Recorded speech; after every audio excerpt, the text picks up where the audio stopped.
We'll do that. All right, the committee meets today to receive testimony from the Government Accountability Office, the service secretaries, the service chiefs on the current condition of privatized military housing. Almost a year ago, I first heard from military families about the dismal conditions they faced. Frankly, confession's good for the soul. This was Janet Driver called this to my attention from Tinker Air Force Base. And I thought this was something that was just unique to Tinker Air Force Base. And then I thought, no, it's elsewhere in Oklahoma, but then it's also all the way around the country. And so that was the kind of the background of how this all started. We've come to learn that it is a problem nationwide. It's a national crisis of proportions we haven't seen since the scandal at Walter Reed about a decade ago. Members of this committee, our staff, and myself, we've all traveled and seen these problems firsthand. This is the third hearing this committee has had on this issue, and I'm sure it's not going to be the last. We hope that since our first two hearings in February and March that we would see marked differences by now and be able to use this hearing. In fact, it was set up to discuss the progress that's been made. Well, it is set up to look at the progress, that the progress has not been what we wanted. We continue to hear regularly from the families across the country about questionable practices, poor workmanship, and frankly, in some places about housing contractors is just not caring about the families they're supposed to be serving. Additionally, as reported in the press, some of these contractors are now under investigation for defrauding the federal government. I'm really worried. What else, can come out of the woodwork on this? What other problems are out there that we don't know? To our witnesses from the department, I have to ask, when is enough enough? I have to make one comment, though. Of the 8 witnesses that are here, with one exception, they all kind of walked into this blind because this is a new issue that you were not familiar with. So when I'm critical and say some things that are critical, I'm not looking at you personally, but as the department and how who was representing you before you arrived here. So regardless of any potential criminal wrongdoing, we're still receiving complaints on a daily basis showing that you are still failing to fix the problem. The time for talk is over. If these companies can't get the job done, you owe it to the military families to find a company who will. I say this because this housing problem is really a readiness problem. We don't think of it as being a readiness problem. I had experience talking about this. We actually had 2 airmen had to come back from UAE to handle this problem that should have been handled by the military in their absence. So this is a very important element. These hearings are not to be an indictment on the privatization housing system as a whole, because in some cases it's worked and worked very well. It is meant to be an indictment on the bad actors that we know are out there. To those who lead our men and women in uniform, I ask, what are we going to do about it? Since almost a year later, we're still hearing from about the same problems. As I mentioned earlier, this will not be the last hearing. I'm putting our witnesses on notice that we will have another hearing early next year to discuss implementation of our housing reform efforts, and contractors will be back to answer the hard questions. I had some things I was going to say about Ms. Field, but I think I would go ahead and not use her time. But I think that the GAO has done a great job, and I want to make sure everyone hears from them. But to remediate these and dozens of other problems, we have more than 30 housing-related legislative provisions in the NDAA this year. 30 provisions. That's another reason that the NDAA is important. We've been unable to get, we did a good job in the Senate. They didn't do that good of a job in the House, and we do have those problems that we will be addressing. We can't afford to ignore this readiness problem. Issues like military housing are why it is so crucial we're continued to pass the NDAA every year. The NDAA supports the bipartisan national security of this country and should not be held hostage by issues outside of this committee's jurisdiction. Unfortunately, because of issues that are not in the Senate Armed Services Committee's jurisdiction, this year's NDAA is not yet resolved, which means only leadership can clear up this log jam that's out there right now. Otherwise, we're probably, I mean, the likelihood is greater now than it was that we'd have a skinny bill. We're out of time. And I didn't mean to deviate from the subjects of this committee hearing, but I think it's very important that we bring this up as a critical thing that's taking place right now. I hope that we can move past these issues so that we can determine, we can remain focused on the promises we made to those who serve our country and get an NDAA signed into law. That should be our priority, and it is. With that, I would like to recognize the military families who have traveled here today to seek answers from you. And we'd like to have all of them. They're in the back of the room, I think. I want all families that have an interest or have been affected to stand up right now. All right, let's give them a round of applause.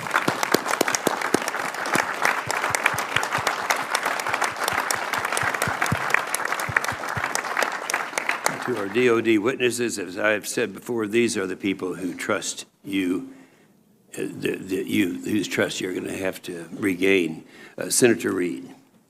Well, thank you very much, Mr. Chairman. I would like to begin by again thanking the vast number of military families who have spoken out about the inadequate conditions of their privatized housing. I especially want to recognize the military families who have traveled here today for this hearing, as the Chairman has done. Today, we welcome Ms. Elizabeth Field from the GAO and the senior civilian and uniformed leadership of the military services. Ms. Field, I especially want to thank you and your team for your dedicated work thus far. The GAO's findings thus far confirm the alarming trends we have heard from many military families.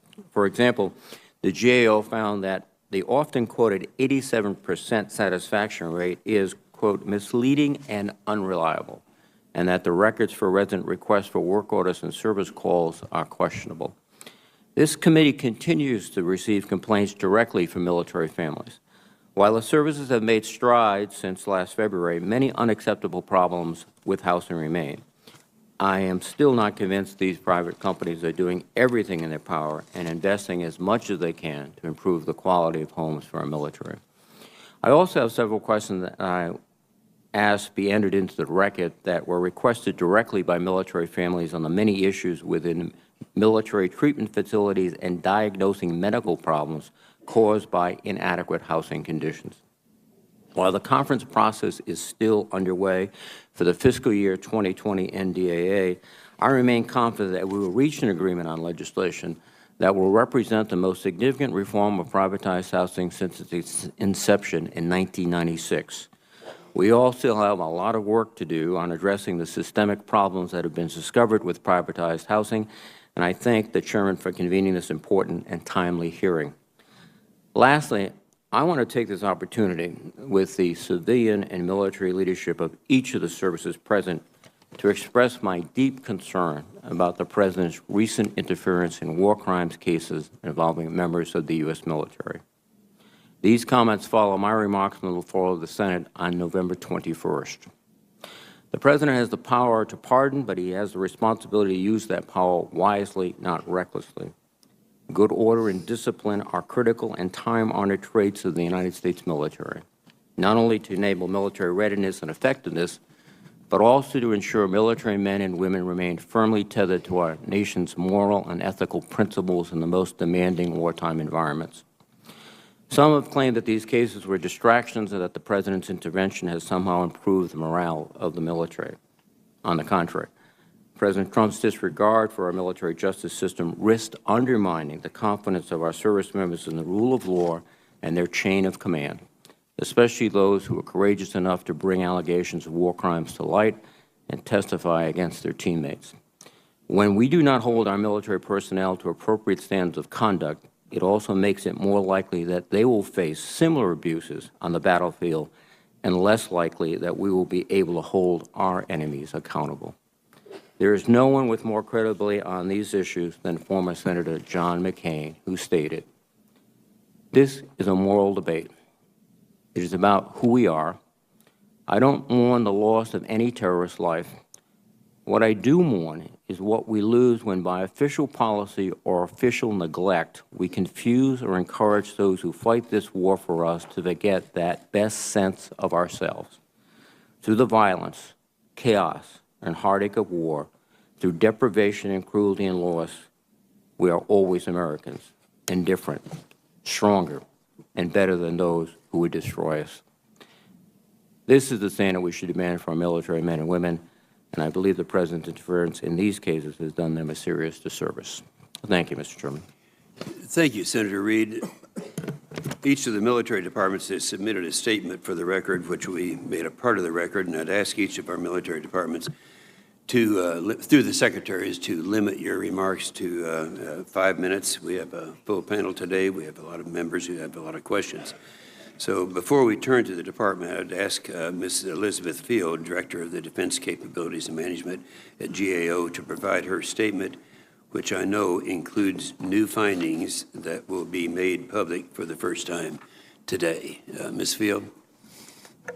Thank you, Chairman Inhofe, Ranking Member Reid, Senators, and staff of the committee. It's an honor to be here today to discuss GAO's ongoing work assessing the Military Housing Privatization Initiative, or MHPI. Almost as soon as reports began surfacing last year of problems with military privatized housing, service members and their families began reaching out to us at GAO to share their stories. We heard from military families who reported mold throughout their homes, rodent infestations, and other serious problems like gas and carbon monoxide leaks and repeated sewage leaks. While these are just some examples of the complaints we received, they are indicative of the types of concerns we heard from military families living in privatized housing at installations across the country. What we wanted to find out when we began receiving these complaints was how commonly held they were. Defense Department officials have primarily pointed to two metrics to help answer that question. First, they cite the results of the department's annual customer satisfaction survey. According to DoD's most recent report evaluating the MHPI program, tenant satisfaction has remained at 87% and is, quote, a critical indicator of overall program success. However, as Senator Reid noted, we have determined that for many reasons, ranging from how the survey question was asked to how the results were compiled and calculated, this 87% figure is not in any way reliable. Second, the department points to high occupancy rates. In the same report from May of this year, DoD stated that the fact that occupancy rates remain greater than 93% program-wide demonstrates, and I'm going to quote again, a high level of service member satisfaction and overall success in providing suitable and desirable housing. However, through our site visits to 10 installations, where we conducted 15 focus groups with families, we learned that family members often choose to live in privatized housing for reasons that have nothing to do with the housing itself. Reasons such as living in close proximity to medical and education services for children with special needs, or a concern that off-base housing is neither affordable nor safe. As part of our ongoing review, we sought a different way to determine the extent of the problems we were hearing about. We collected and analyzed over 8 million work order records from all 14 private partners and all 79 projects. Our hope was that we could use these data to determine the prevalence of certain hazards, to see patterns over time and in different locations, and possibly to assess the timeliness of maintenance conducted on the homes. Unfortunately, we found that because the data in these records are not captured reliably or consistently, they cannot be used to do so. Among other problems, we found anomalies in the data provided by all 14 private partners, such as duplicate work orders and work orders with completion dates prior to when they were submitted. The problems I detailed are significant not just because they tell us that DoD's statement that the program has been successful overall may not be fully accurate, but because the department has been using these metrics to reward and incentivize the private partners. I want to acknowledge that the service secretaries, along with officials from the Office of the Secretary of Defense, have taken steps to address these and other problems, from working to renegotiate the performance incentive fee structure, to strengthening oversight on the ground, to increasing staffing levels in military offices that had seen their resources cut. And I also want to acknowledge the many factors that make this a deeply complex problem, including the department's inability to unilaterally make certain changes to the legal agreements with the partners. Through our ongoing review, we know that the department's efforts are headed in the right direction, but it will take sustained attention, likely over a number of years, to work through the many complications of this long-term public-private partnership and to fully meet the department's goal of providing safe and clean housing for all service members and their families. Thank you, and I look forward to your questions. Thank you, Ms. Field. What we're going to do is we have a lot of participation today. We're going to have a 7-minute round. Senator Reid and I agree that we were going to ask our members to stay on subject. There'll be temptation, I think, in this environment to get into other areas, but housing is it today. So that'll be what we will attempt to do. And I'll take my first. I'm sorry. Oh, okay. I'm sorry. Yeah.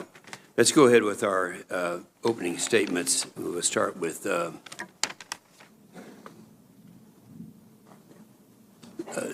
Secretary McCarthy. Thank you, Mr. Chairman. Chairman Inhofe, Ranking Member Reid, and distinguished members of the committee, thank you for this opportunity to provide an update on actions taken by the Army since the intensive focus on housing operations and oversight that began in February 2019. I would like to reiterate the Army's serious commitment to providing safe, quality, and affordable housing to our soldiers, civil servants, and their families. It is our responsibility to provide housing, not simply to code, but also to quality. We must fix the current housing crisis using a house-to-house approach. We must also fix the governance model and address underlying issues to ensure systemic change. Over the last 10 months, we identified our governance flaws, initiated commander-driven town halls, and created 24-hour helplines to hear feedback directly from the families affected. We have empowered the chain of command as part of the solution, created transparency of the work order process, and ultimately sought to regain the trust of the men and women in our ranks and their families. We directed housing as our top quality of life priority and are aligning resources against it. As a demonstration of our commitment to this issue, we assigned housing operations to the 4-star commander of Army Materiel Command, General Gus Perna, who has the delegated authority to withhold incentive fees. We have developed new incentive fee metrics measuring work order response times, work order repair quality, and resident satisfaction that will allow us to withhold fees for substandard performance. As a tri-service resident Bill of Rights is being finalized to give residents an active voice and avenues of recourse. We are also equally concerned and committed to improving barracks and Army-owned housing. In the last 2 fiscal years, the Army has invested $1.1 billion in barracks sustainment. For FY20, projects for new barracks will total $790 million in R&M and Milcon. While the Army has worked hard over the past 10 months to make significant strides in the way we manage privatized housing, there is much more work to be done. The immediate focus is to fix current housing issues that can be addressed by effective follow-through on work orders and improved management. We owe it to the 45% of our force who live on post. In addition, we need to rapidly address the needs of families who've been temporarily displaced. Across Army installations, there is a need for standing operating procedures, transparency, and accountability of claims. This must include standardizing rent reimbursement, food cards, and remediation or replacement of household items. Since February, the Army has tracked the displacement of 2,265 families. Currently, 182 families are still in temporary housing, while privatized companies are addressing issues in their homes. To displaced families, days can feel like weeks, and weeks can feel like months. These aren't simply numbers, these are lives. And currently, we have over 86,000 privatized homes, with 1/3 of houses in good condition, 1/3 in fair condition, requiring minor refurbishing, and 1/3 in poor conditioning needing to be rebuilt. Right now, General Perna is working on an overall analysis of the Army's privatized housing requirements. And in the spring, we plan to present the findings to the key committees of jurisdiction. In closing, the Army is resolved in our commitment to providing safe, quality, and affordable housing to our soldiers and their families. But much more work remains. We need congressional help in 2 areas. First, we need the NDAA approved to enact items such as the Resident Bill of Rights. Second, we need a final FY 2020 appropriations bill to continue immediate housing improvements. Thank you, and I look forward to your questions. Thank you, Mr. Secretary. My staff has reminded me that we'll stay on our schedule. Next we'll be hearing from Acting Secretary Moodley, then Secretary Barrett, and try to stay within your 5 minutes. Sir. Chairman Inhofe, Ranking Member Reed, distinguished members of the committee, thank you for your continued attention to this very critical issue. For the Navy Marine Corps team, our people are our most precious resource, and we will always prioritize their safety and their well-being, particularly of our sailors and Marines, but also of their families who serve alongside them. There was an empty chair at Thanksgiving table for many of our Navy and Marine Corps families because a father, a mother, a wife, or a husband was deployed overseas. These families serve with pride and distinction. On top of the considerable demands of military service, no military family should ever have to contend with chronic maintenance issues or concerns such as mold and pests in their homes. Trust and confidence are the bedrock of effective command, and the sailors and Marines in our care must be confident their leadership will advocate tirelessly on their behalf. This is Commander's business. The 3 of us are actively engaged on this issue and have been since the beginning, and we are committed to empowering leaders throughout the chain of command to assess, monitor, and remediate issues of concern. Since the Department of the Navy last addressed this committee, we have diligently pursued 3 distinct lines of effort. 1, active and engaged leadership. 2, reinforcing the Department of the Navy's oversight of our PPV partners. And 3, improving partnerships with privatized housing owners to, most importantly, restore trust with those families that reside in those housing units.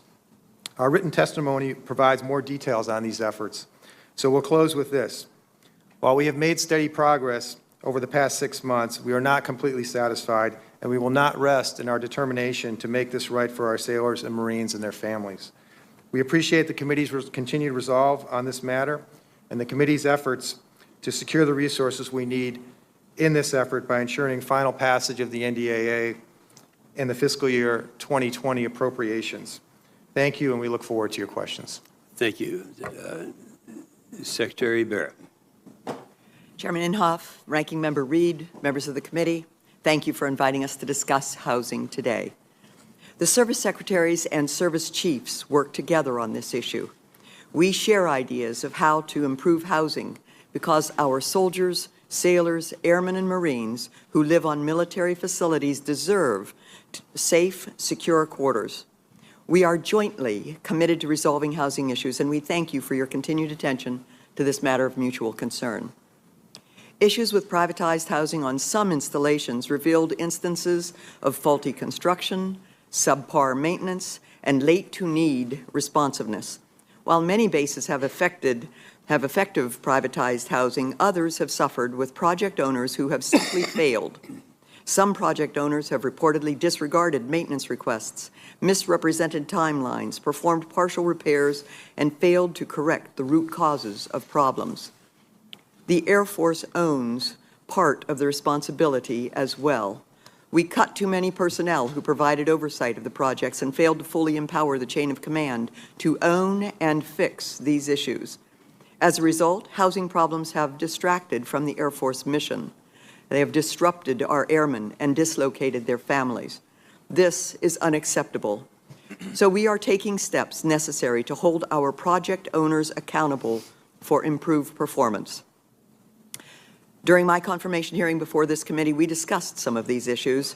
Subsequently, my first stop on my first trip as Secretary was to survey base housing.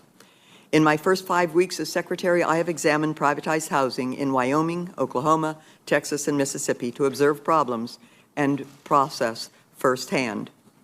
Since my predecessor, Secretary Heather Wilson, and General Goldfein testified on this subject 9 months ago, the Department of the Air Force has fixed many housing issues and made progress toward fixing others. They completed an important Inspector General's investigation, the results of which have been shared with this committee. Dozens of recommendations from the IG and from Air Force itself and from families themselves have been fully and partially implemented. Process improvements fall into 5 broad categories. We are empowering the residents. We are integrating leadership and accountability into all levels of housing. Residents, project owners, and the military chain of command are now communicating directly and candidly. Housing now has local and central scrutiny and oversight. Finally, Air Force policies for housing management have been updated and standardized. Under the leadership of Air Force Assistant Secretary John Henderson and tenacious base commanders, we are establishing resident councils to solicit direct feedback.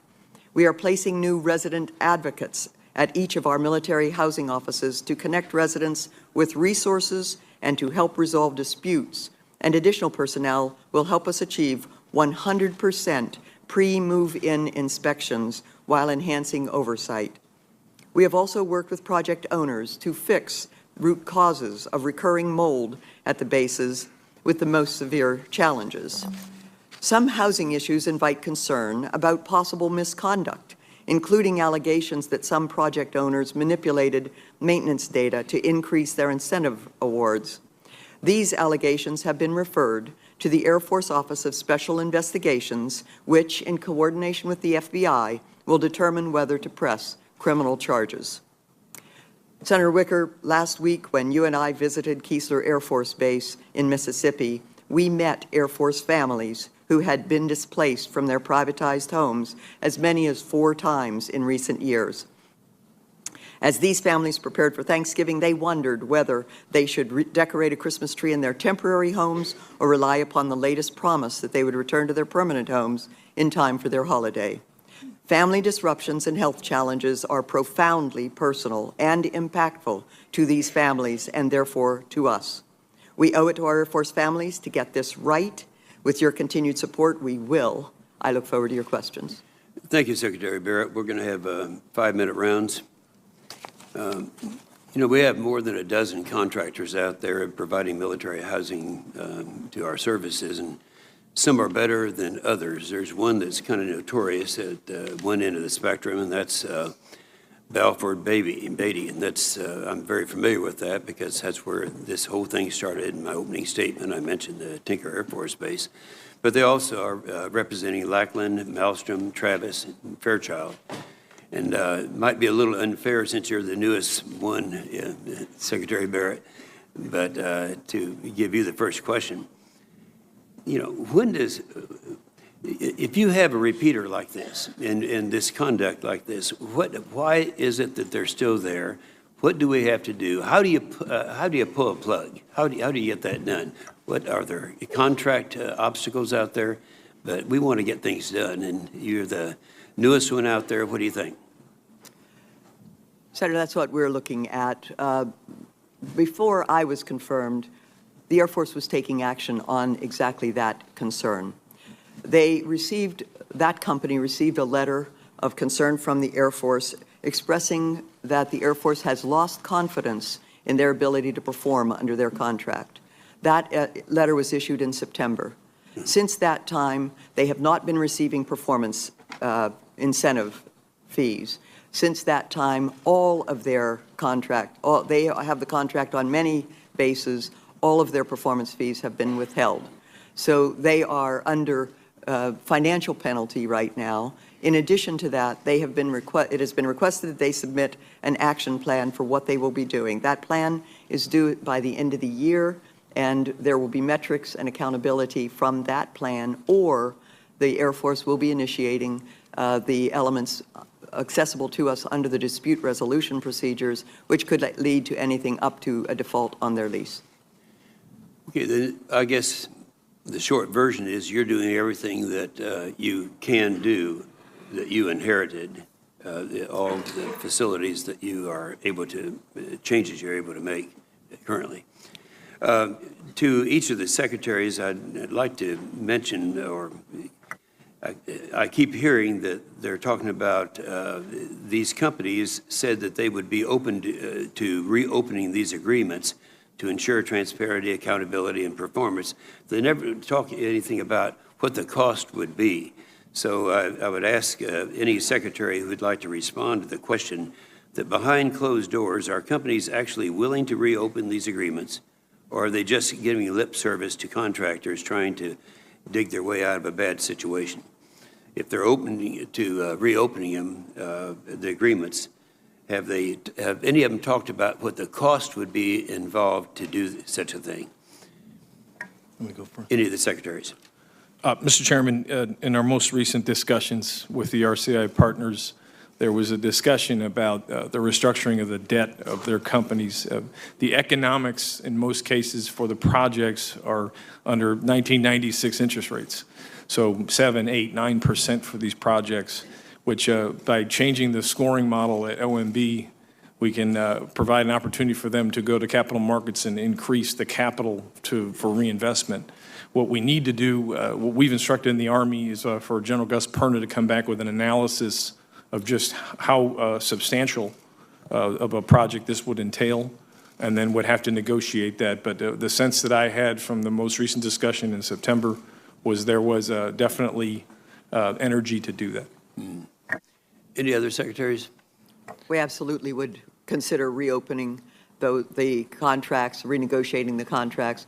It's much more efficient to work under that contract now if they will correct their behaviors, but if not, we will certainly. And much cheaper than trying to start all over again, I would suggest too. Okay, you know, we do have we've gotten some positive results. I know we hear more about the negative results, but I know in our case of Tinker, Colonel Filchek took command of the 72nd Air Wing, and things really started to improve. And one of the things he did, and I was down there, and I heard from other people saying that he actually went to town hall meetings, and we're talking about those that are in charge of the chain of command, go to town hall meetings and meet with people and really get emotionally involved in them. So I'd like to at least point out that some good things are happening, and we want to learn from those experiences. Senator Reed. Well, thank you very much, Mr. Chairman. And let me once again commend Ms. Field and the GAO for their excellent work. But you've made the point that many of the statistics that are used, particularly for the performance incentive fee structure, are erroneous, misleading, and not appropriate, which begs the question, which Secretary Barrett's already responded to, and I'll address it first, the Army and the Navy. Have you withheld performance fees just in general because of the inaccurate data, or specifically because of problems you've encountered? Secretary McCarthy or General McConville? Most recently, what we did, Senator, was had to go back and look at the incentive award fees to ensure that the metrics were such that we had incentivized the appropriate behavior by the contractor in this case. So what General Perna has done is he's revised them. We did get inputs from the GAO and others, but he has revised those. Those will go live here in a couple weeks. But there are specific instances for installations in Fort Benning, and I think we did one other location most recently where we held back substantial. I think Joint Base Lewis McChord withheld substantial fees back from the contractors in this case because of poor performance in work order response time as well as quality. Chief, you want to add anything? Senator, I just add that, as the Secretary said, the average incentive fee right now is 77%, but we're taking a much harder look at that. So they're not all getting 100%. We've had some posts that have got 100%, but as low as 11%. And we see that making a difference in the performance of the contractors in executing their mission. Mr. Secretary. Senator, we in the Navy have not paid out an incentive fee this year. We're looking at those very, very carefully to understand whether or not they've earned them. And we're going through that analysis. But going forward, we've also done what the Army has done in terms of changing the way that we're calculating the incentive fee to much more heavily weighted towards resident feedback and their perceptions to including health and safety issues, which were not part of the incentive fee structure before. Thank you. Secretary Barrett, do you have anything to add? The Air Force has been looking at restructuring the fees, including a lot more input from the base commander so that their performance on the base is calculated into the structure. Let me return again, directing questions to each of the services. These contractual agreements you find now somewhat constraining in terms of getting the proper performance. What's the biggest contractual obstacle that you see, Secretary McCarthy, and is there any way we can provide assistance to you to get that modified? Senator, when the Bill of Rights is published, I think that the dispute resolution is one in particular that we need to put in place as quickly as possible. It's why in many cases that the only mechanism that families have to get results is legal action.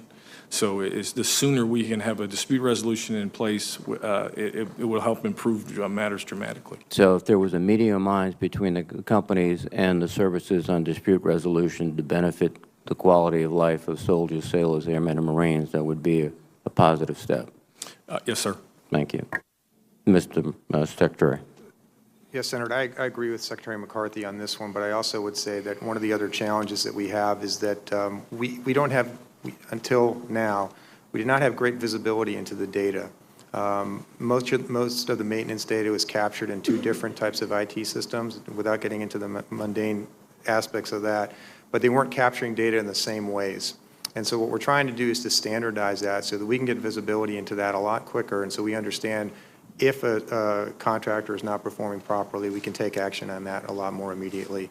And I also agree with Secretary McCarthy on this issue of the Tenant Bill of Rights. I think once we standardize that, I think that's really going to help our ability to resolve disputes more quickly. And you can rationalize the data without any contractual changes? You can do that within the current context? Yes, sir. We believe we can do that. We just need that. We need the partners to enter the data in a way that makes sense to us so that we can compare it across the entire population of homes that we manage. And Secretary Barrett, your comments, please. I don't know of any contractual changes that Congress can help us implement, but we'll take a look, and if that's the case, we'd be happy to provide those for the record. Thank you very much. Thank you, Mr. Chairman. Thank you, Senator Reid. Senator Wicker. Ms. Field, who performed this satisfaction survey?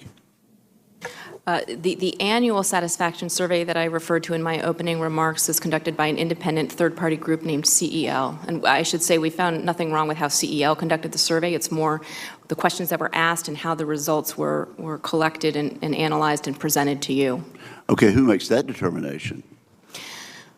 Well, there are multiple levels in which there are problems with this. So CEL did not devise the questions. They just simply asked what they were told to ask. My understanding is that the services coordinated with CEL to develop the questions. Specifically, they asked, how much do you agree or disagree? I would recommend this community to others, which is different than the question that was presented to you. Okay, well, I think we should all agree this. We got bad information, inaccurate information, and we ought to completely rethink how we ask that question so we can find out what the troops are really thinking there. So thank you for that. Secretary Barrett, thank you for coming to Mississippi and visiting with our service members there at Keesler. Senator Hyde Smith was there with me. Congressman Palazzo's staff was very involved also. Let me give a shout out to Colonel Heather Blackwell, the wing commander there at Keesler, as well as her senior enlisted leadership. I think this particular group of leaders represents, frankly, a mindset change to be very customer-oriented and to be empathetic with the troops and the folks that are trying to make it work in these houses. And frankly, I would contrast that with some of the previous leadership we had at Keesler, where one particular person told a member of my staff that by raising these questions, he was simply making matters worse. And I was absolutely delighted to see that there's none of that left in the leadership at Keesler anymore, and there's very much a mindset of knowing what the problem is and that it must be solved for folks that have stepped forward.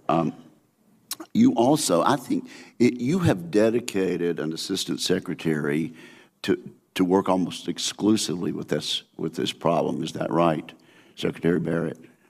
Well, Senator, that assistant secretary has a lot of other duties as well, but he is really spending a great deal of his time on exactly this topic and really is devoted to it. Right, and that's John Henderson. That's John Henderson, and he's sitting behind you.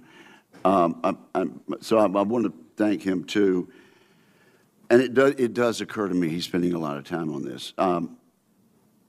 We have an unusual situation at Keesler in that Katrina hit, and almost all of our 1,188 housing units had to be replaced in one fell swoop. It took me a while, but yesterday I finally found out this information. Of the 1,188 residences there, 1,084 actually have experienced moisture and mold.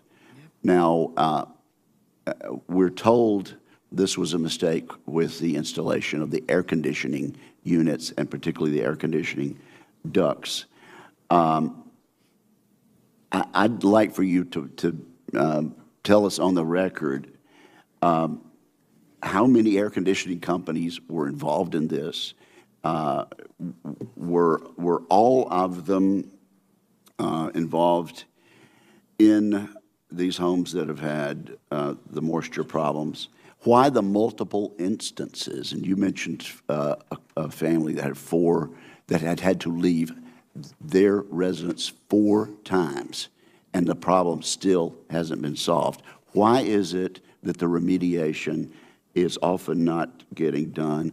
Why are they typically told you're going to be out of the house 2 weeks, and typically that turns into 4 and 6 and 8 weeks? Are there any houses that are ever repaired in 2 weeks? I'd like to know that. How often does it in fact take 2 weeks? And why is it that neighbors tell these people that their units that have been vacated often go days without workmen being there?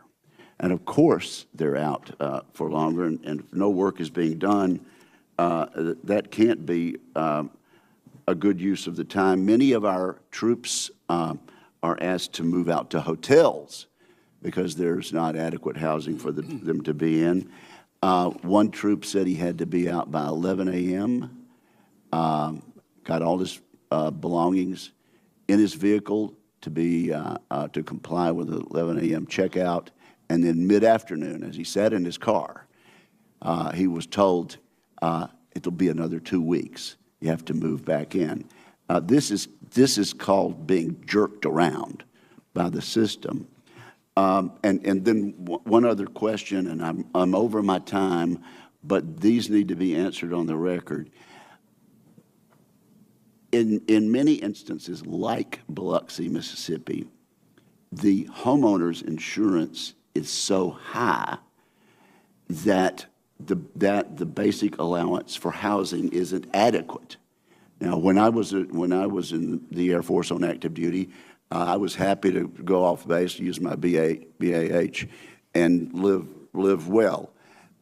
Do we need to change the statute to account for higher homeowners insurance with BAH? Thank you, Mr. Chairman, for that indulgence. Thank you. Senator Blumenthal. Thanks, Mr. Chairman, and thanks to you and the ranking member for having this hearing to follow up on our last hearing in March. Most of you were not here for that hearing. I recognize the progress that has been made since then has been encouraging but extremely limited. And I want to thank the military families who are here today, but also the countless military families who have continued to contact us directly and as well to advocate for better housing.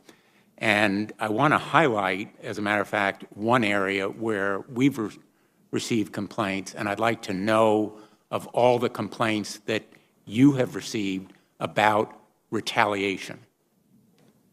This issue is one that is most troubling to me, retaliation for legitimate complaints ranging from service members being prevented from attending certain training with their unit, or military spouses being disinvited from participating in spouse support groups. We've heard stories about housing company representatives circling homes of military families in cars, making verbal threats or moving work orders to the back of the queue for families who are asking for desperately needed maintenance. These reports are absolutely outrageous. And I'd like to know in writing of all the complaints received by the services. My time doesn't allow me to go into them here. These military families report to us conditions that have been chronic, repeated, recurring, endemic to their living, and no doubt loss of incentive fees will spur some improvements, but incentive fees and even the Bill of Rights, and I've been a strong advocate for the Bill of Rights, in my view, lack the impact that rightful criminal prosecution would have. And I note that in none of the statements presented here this morning has there been any mention of an actual referral for criminal prosecution. I am deeply disappointed that there has been no such referral. Secretary Barrett, I thank you for mentioning that in all actions where fraud is suspected, you, quote, immediately notify the Air Force Office of Special Investigations and the Department of Justice. There has been a recent report by Reuters released last month that Balfour Beatty communities faked maintenance records to pocket performance bonuses at several Air Force bases nationwide. These same reports have been in the misrepresentations and outright lies to every one of the services. And I'd like to know from each of the services whether you have referred any cases for criminal prosecution, beginning with Secretary McCarthy. Not at this time, Senator. Secretary Modly. Senator, we have not done that yet, but I would like to say that a couple months ago, I made a decision as the under to put a dedicated audit function within the Assistant Secretary for EI&E solely focused on PPV to go out and investigate and to determine whether or not there is any such activity as you mentioned, so that if there is such an instance of that, we have the ability to have data, to have evidence, and then turn that over for prosecution if necessary. Secretary Barrett. As I indicated, we have investigations going on by the Office of Special Investigations of the Air Force, and we have, where fraud has been alleged, that those facts have been presented to the department, to the FBI, and they will be determining whether or not to go forward with pressing charges, criminal charges. Have there been any referrals for prosecution as yet? Not yet. Well, Investigation's underway. I really want to urge you, and I did it in the March hearing as well. It's not a new concern on my part, and in fact, in the NDAA, there is language in the Senate-passed version of the NDA to encourage these investigations, which I helped to write. I've also written to each of the service secretaries urging that fraudulent activity be referred to the Department of Justice, and I would like a report within a reasonable amount of time from each of you as to what the status of any investigations are within your departments. thank you for your attention. And I know, just in closing, let me say, I know that every one of you wants the best possible housing for the men and women under your command. I have no doubt about your commitment, but I think we need to use every tool, every possible resource to make sure that these private contractors get the message that there's a new era for military housing. Thank you, Mr. Chairman. Thank you, Senator Booth. Senator Ernst. Thank you, Mr. Chair. I'd like to say thank you to the witnesses today and for your commitment, but even more importantly, I want to say thank you to the spouses, the family members that are here today. In the 90s, I was a young Army wife, newly married into the Rangers, and had a husband that deployed frequently. So I can only imagine the situation that all of our family members went through, whether you're juggling family, children, childcare, school, a civilian job, whatever it was that you had. In addition to that, you had housing issues that you had to address because maybe your spouses were elsewhere doing what the United States federal government told them to do.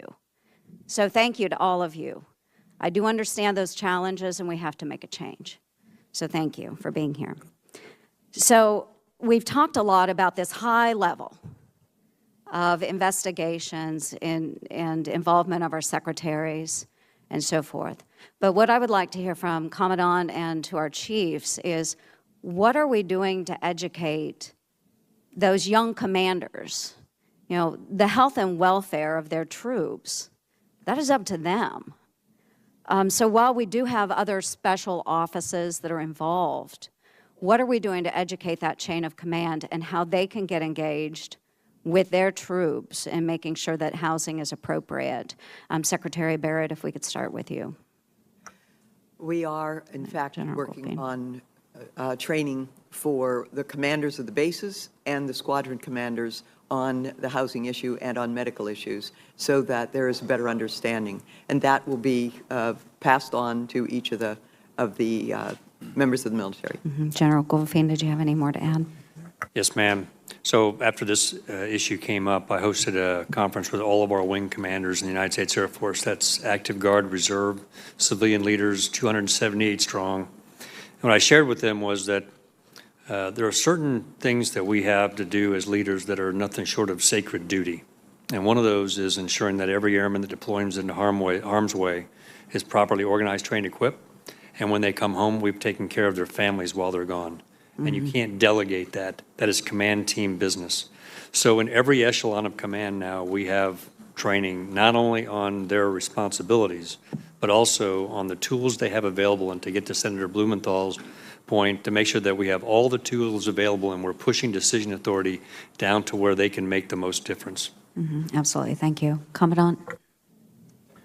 I think your point, ma'am, about the two chains of command is really important because they both have a key role, as you pointed out. The installation, this is what they do every day, and they focus on it. But I would say accurate, prior to the spring, they were not educated on how to interface with their PPV partners and what levers they had when they weren't performing.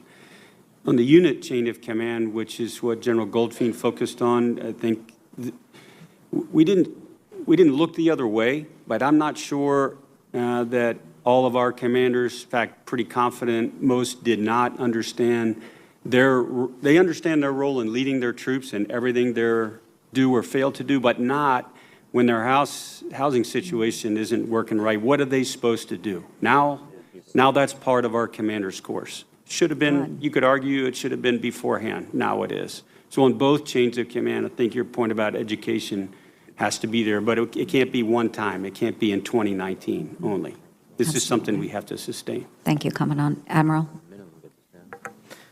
Yes, ma'am. So thinking about the core issue here, really the root cause of what drove us to where we are right now, I think a big part of that was mindset. The Commandant kind of got at this with the fact that we dismissed responsibility for those things that we're accountable for, as General Goldfein said. I think the other thing that went hand in glove with that was the fact that we never codified roles, responsibilities, including oversight for commanders. And so like the Marine Corps, we now have formalized courses for all of our commanders, executive officers, senior enlisted. But even more importantly right now, recognizing that most of the progress that we've made to date is grounded on good leadership, that allowing or enabling commanders at every level and their senior enlisted to understand what the processes are, what the right levers are to pull, so that when a sailor and his family has an issue, we can respond immediately and not put it on the back burner. Thank you. And General, if you have anything to add briefly, please. Yes, Senator, we may have outsourced housing to private contractors, but we did not outsource the responsibility. Our command is the lowest level. Every leader is responsible and accountable for their soldiers. They understand that, and they are back into fixing this problem soon.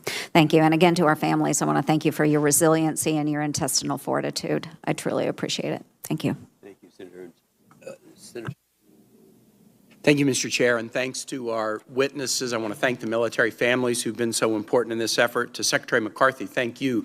Yesterday, Secretary McCarthy asked me to accompany him to Fort Belvoir, and we saw 2 houses there that had really serious problems. Fort Belvoir has 15 communities in it. Some of the houses were 1940s and 50s, and some are 10 years old. We visited 2 communities that were new communities. In one house, we saw a family who were repeatedly told that they didn't have a mold problem. The husband has some carpentry skills, and he could remove some molding around a shower and find that, no, indeed, there was mold. And so he was being told that there wasn't a problem when there was. Even after the mold problem was discovered by him, he couldn't get a response until he said the place is so safe we need to move out. And then the housing company jumped into action, maybe because there was going to be a financial consequence if they moved out. A second family was having their home repaired. The spouse noticed that they weren't bringing any new insulation into the home. They were supposed to clear out a mold situation and put in new insulation. They told her they had done it. She noticed that no new insulation had been brought into the home, and she said, "Open the wall. I think you're lying to me." And the wall was opened up, and the old insulation that was dirty had been put back in, and it was already soaking wet because not only had they not put in new insulation, they hadn't fixed the water problem behind the wall. And this is 6 months after we've had this hearing. Secretary McCarthy was not happy with this when he heard these stories, nor was the garrison commander. I think we've identified 2 main problems. The military chain of command abdicated responsibility for this when the contracts were entered into. And I can understand it, especially given the ops tempo of warfighting in the last 15 or 20 years. There were priorities that maybe assumed front of mind and other priorities that didn't get attention that they deserved and that they need to now get. But secondly, these housing companies, they had a double standard. And the double standard was they all operate in the private sphere and they lease to private tenants, and they have to compete hard to make sure that they have high occupancy rates. Because if they treat their private tenants badly, they'll go elsewhere. But they treat military tenants like they're captives, like it's a captive audience. People who move from across the country to a place where they don't know anyone, where they don't know anything about the rental market, where they're trying to find new schools and get accustomed to everything else, there's a natural tendency to want to live on base. And the occupancy rates will be high because of that tendency. And so these companies who would compete hard and try to produce high-quality product in another business unit of the identical company treat these folks as if they're captives and that they don't have to treat them in the same way that they would treat private tenants. And I find that outrageous. I want to ask you, Ms. Field, a question about your testimony because I find a couple things about it pretty shocking. The 87% satisfaction, that is in a report that Congress demands, and so it's a report to Congress. And I feel misled. And I'm trying to determine whether I'm accidentally misled or intentionally misled. So if you read Ms. Field's testimony, pages 12 and 13, you'll understand her conclusion that the data is unreliable. OSD gave an instruction to the military departments that in the annual satisfaction survey, they were supposed to ask this question: would you recommend privatized housing? And it was yes, no, or I don't know. That was the OSD instruction to the departments. Instead, the departments on the survey, they didn't ask that question. They asked this question: how much do you agree or disagree with the following statement? I would recommend this community to others. I would recommend this community to others. A reasonable person reading that question wouldn't think it was a question about housing. What does that mean? My neighborhood? Fort Belvoir? Fairfax County? Northern Virginia? If people had a problem with housing, it might factor into their answer, but the answer to that, the fact that the answer to that question is 87% tells us precisely nothing about what people think about their housing. And if I understand your report correctly, the military departments didn't ask the question that the OSD told them to ask. Now, I understand from a footnote that in 2019, finally, they're going to ask the question that they should have asked all along: are you satisfied with the condition of your unit? That's the question that you need to ask to have a an answer that you can count on. But the answer to the question of, would you recommend this community to others, tells us exactly nothing about housing. So I definitely feel misled by this 87% number. And I don't know whether to feel intentionally misled or accidentally misled. I'm going to conclude, Secretary McCarthy, you've raised a really important point that we may need to grapple with as a committee. If the companies, because of the dates they entered into these contracts and their bond arrangements, structured the finances around a 7 or 8% interest rate, and right now, if they could refinance and refinance to a much lower rate and free up capital that could be used to capitalize improvements in military housing, we should be doing what we can in a fiscally responsible manner to allow the refinancing of these contracts with the expectation that some of the money that's freed up with the refinancing could be plowed back into houses. So many of us have probably refinanced our own houses during times of low interest rates, and we've been able to do what the military and what these housing providers should be able to do. So I hope we might explore as a committee if there's a fiscally sound way we could allow these companies to refinance and then use those monies to perform improvements. Thank you, Mr. Chair.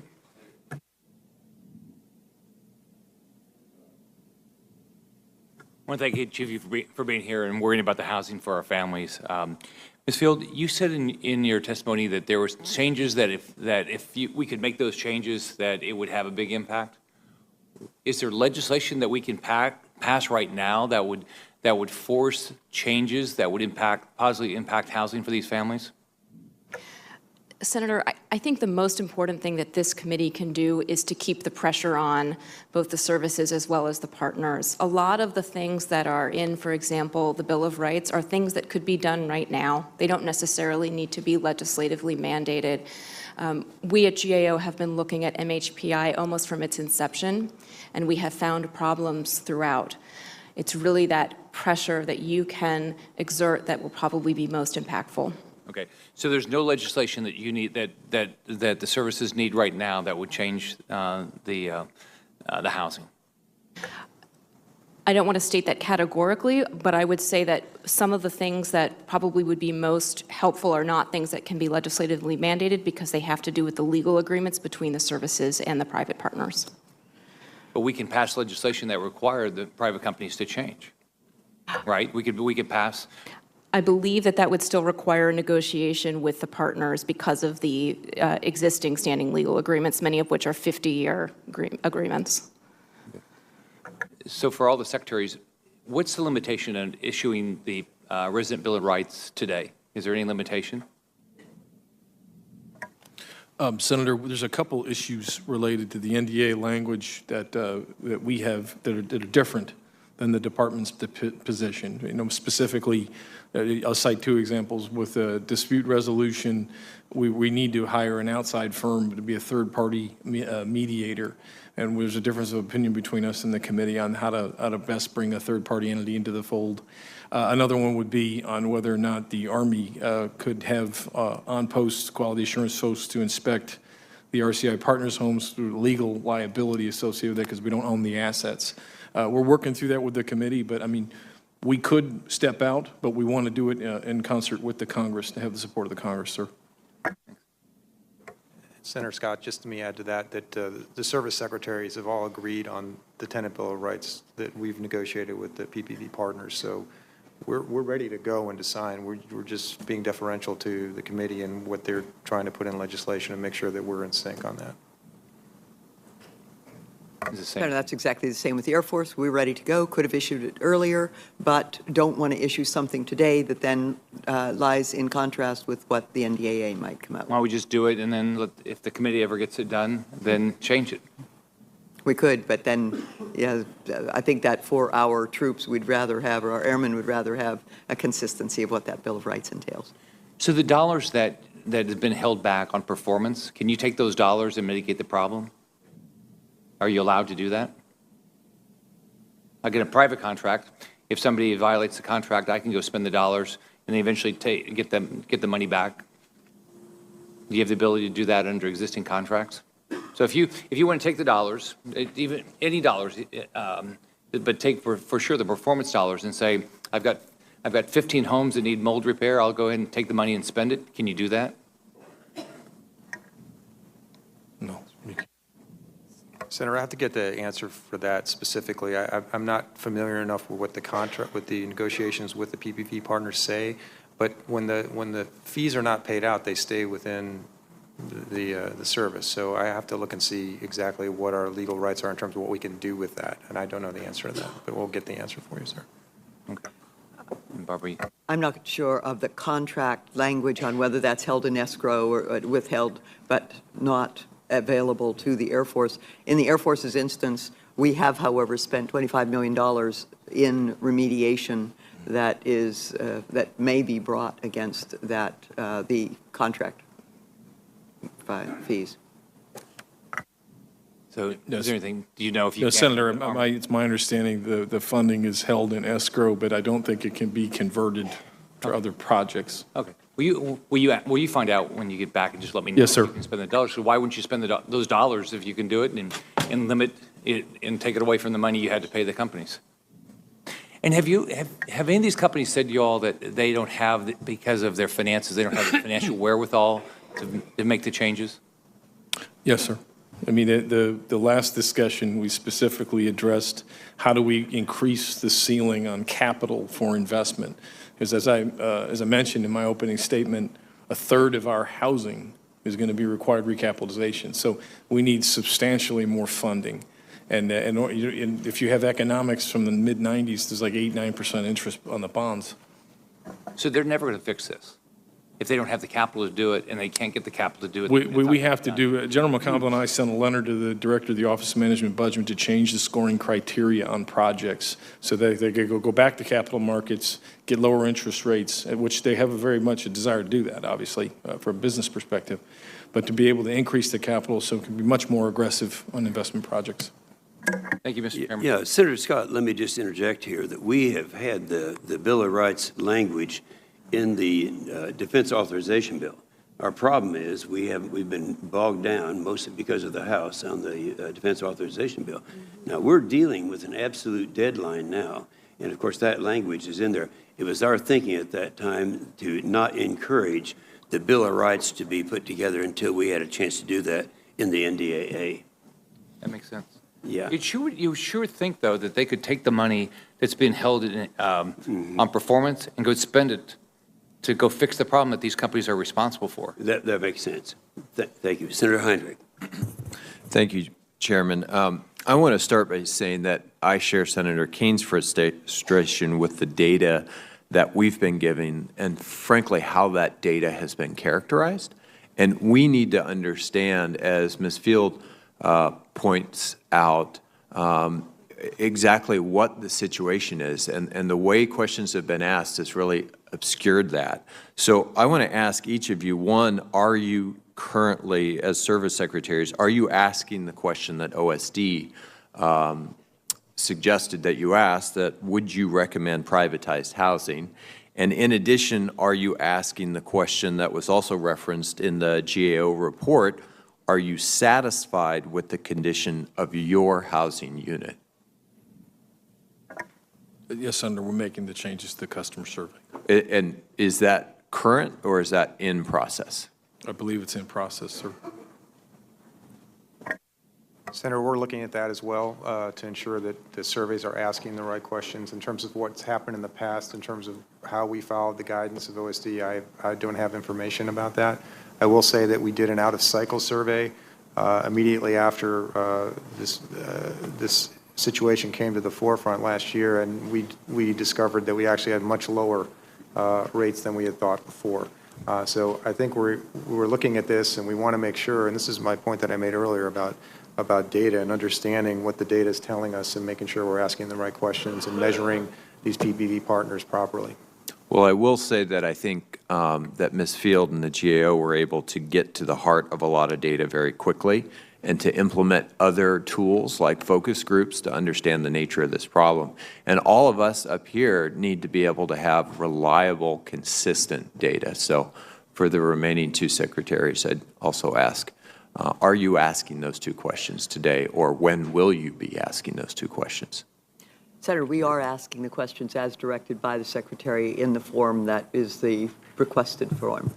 One of the key issues on the data is that we really are challenged when we don't disaggregate the data. When you put it all together, it looks like 87% sounds like a really good number. It's 90+% on many bases, but it's much lower, and that's where we really need to focus our attention. But when we aggregate the data, it's harder to find the real answers and the real problems.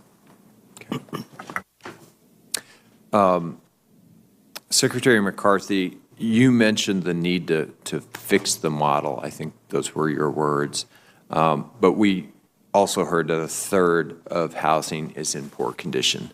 So, you know, it forces me to ask the question, was privatizing our military housing a mistake?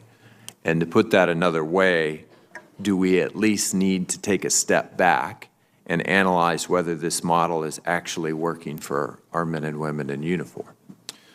Senator, if we hadn't privatized, we would not have been able to bring the investment capital to bear to have the current housing portfolio in the shape that it's in. $13 billion worth of investment has been put in place since 1996.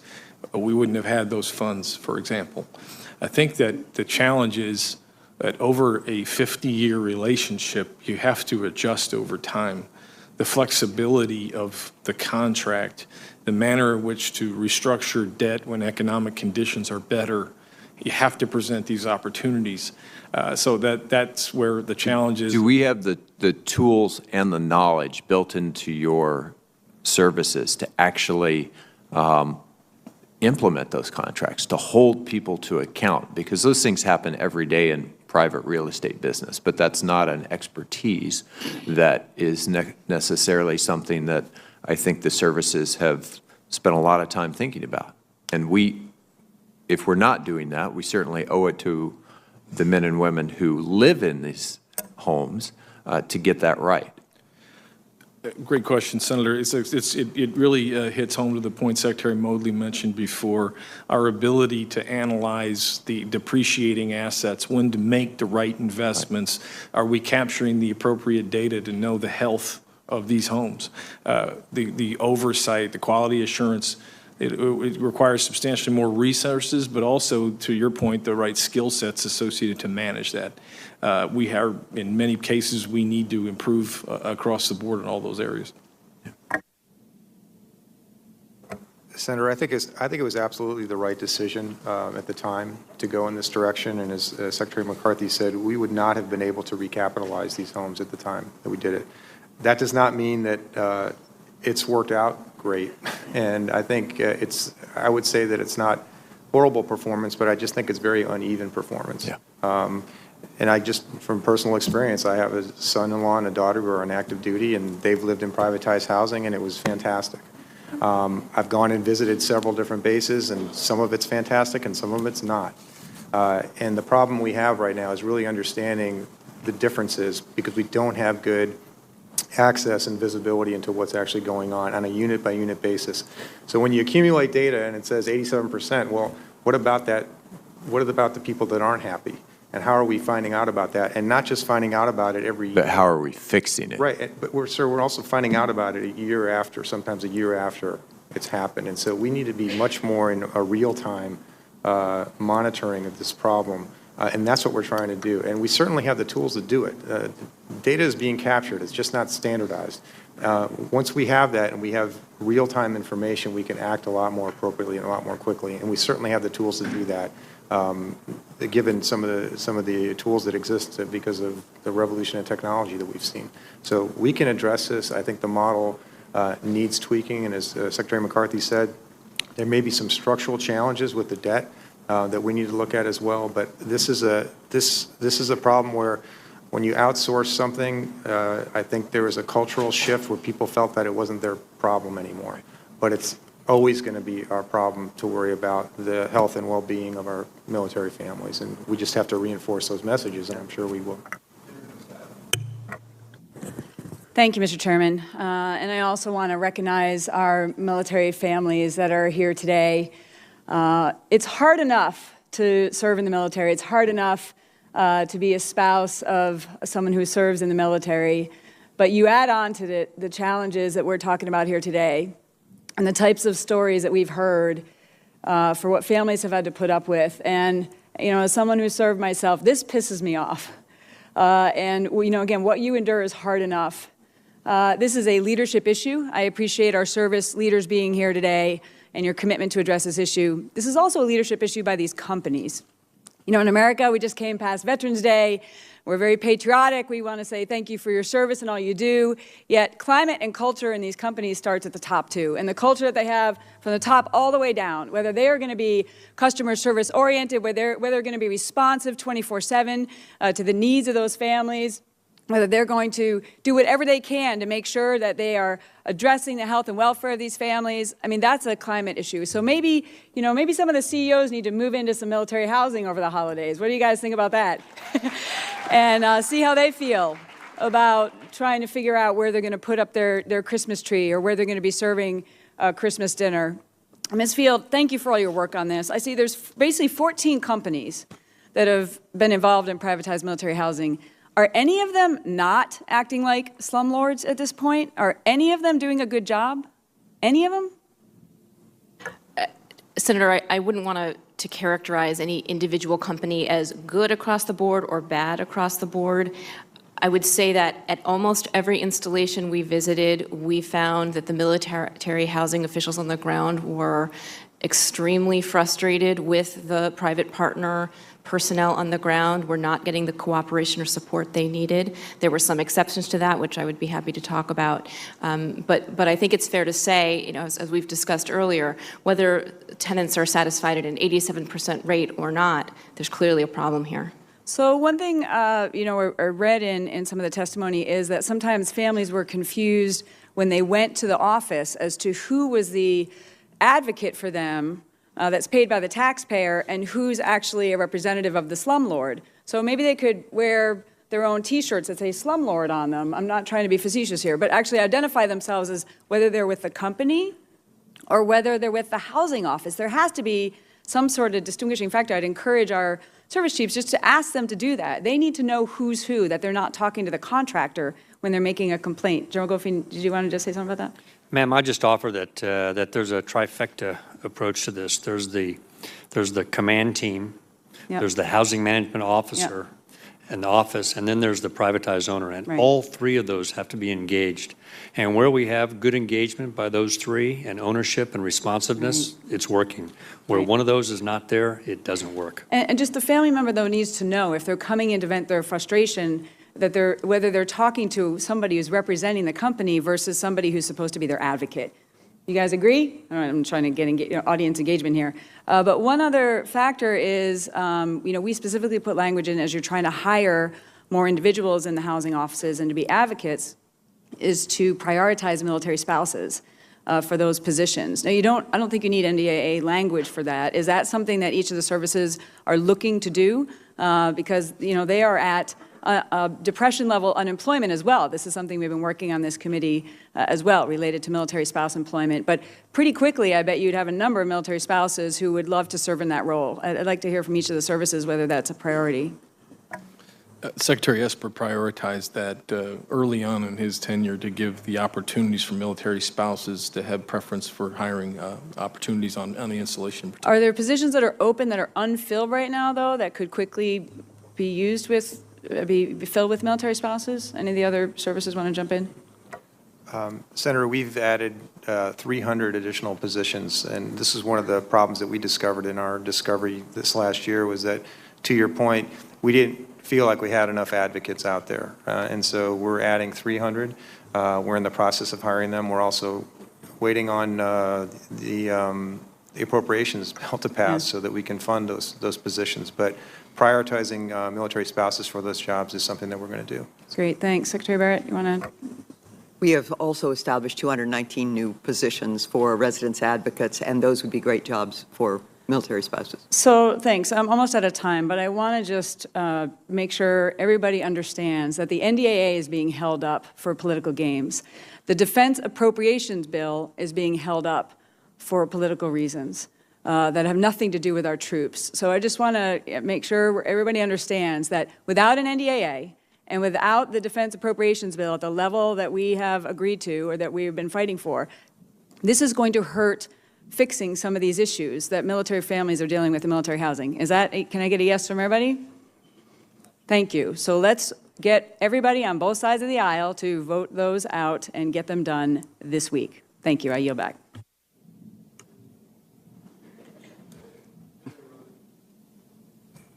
Thank you, Mr. Chairman. I thank all the secretaries and the chiefs and the families and advocates who are here. And this is a continuing addressing of a concern that is going to be ongoing. And as you noted, we have to be vigilant, not just today, tomorrow, but going forward. So, Ms. Field, you said that the department can't make unilateral changes to these long-term contracts to address some of these issues that have been brought forth. Can you give me an example of a limitation in contract that would make it really difficult for the Department of Defense to unilaterally make a change or require a change?